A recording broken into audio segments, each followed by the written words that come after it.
Avant, c'était mieux. Je pouvais chuchoter des conneries à Juju, ma besta, durant les cours chiants de Monsieur Racan, le prof d'histoire géo.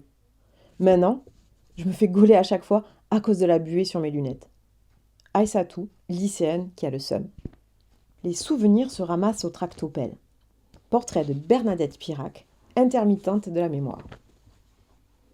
Quelques mois avant, elle jouait le rôle féminin principal dans Vivement la semaine prochaine, une pièce de théâtre très caustique sur un couple de retraités qui accueillaient leurs 3 enfants et leur progéniture durant les vacances d'été. Elle pétait le feu et elle brûlait les planches. Puis un soir, avant de monter sur scène dans sa loge, elle s'était sentie partir en arrière, puis le trou noir. Les pompiers l'avaient pris rapidement en charge et évacué sur le centre hospitalier Pompidou. Un scanner cérébral avait révélé une tumeur et la dégringolade avait débuté. Quand on a mémorisé autant de textes, chercher sans arrêt ces mots, c'est quelque chose de terriblement frustrant. Le fait que la masse cancéreuse dans son cerveau soit inopérable n'était pas prioritairement le souci phare de Bernadette Pirac. Non, son cheminement de pensée n'était, ne vous en déplaise, cher public, pas axé sur son instinct de survie, mais bel et bien sur son besoin de terminer son calendrier de dates programmées. Déjà, lorsqu'elle était lycéenne, Bernadette, férue de l'atelier théâtre depuis 2 ans, avait manifesté en costume d'époque pour que Garde la tête froide Marie-Antoinette, une pièce coécrite avec son prof de philo, puisse être jouée malgré les avis très mitigés du proviseur et de certains professeurs.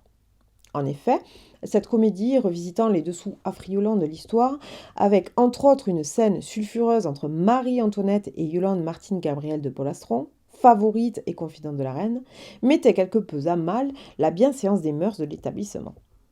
Des rumeurs circulant sur une relation inappropriée entre l'élève et son mentor, elle fut renvoyée du lycée durant 15 jours, et son co-auteur fut prié d'aller enseigner ailleurs.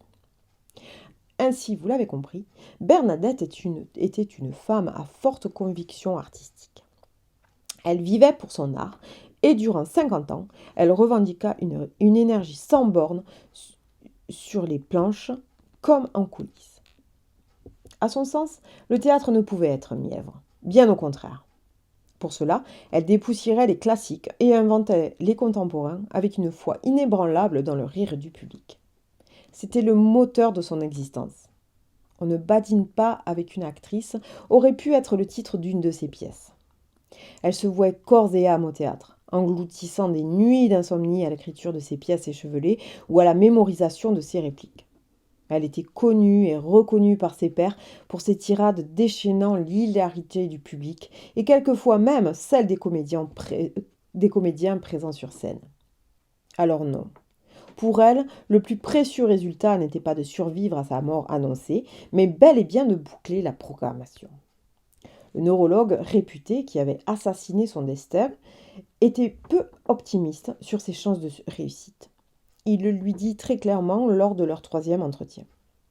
Bernadette partit en claquant la porte et ne décollera pas pendant 3 jours. Plusieurs dates avaient été déjà reportées en raison de son état de santé préoccupant, pouvait-on lire dans les magazines.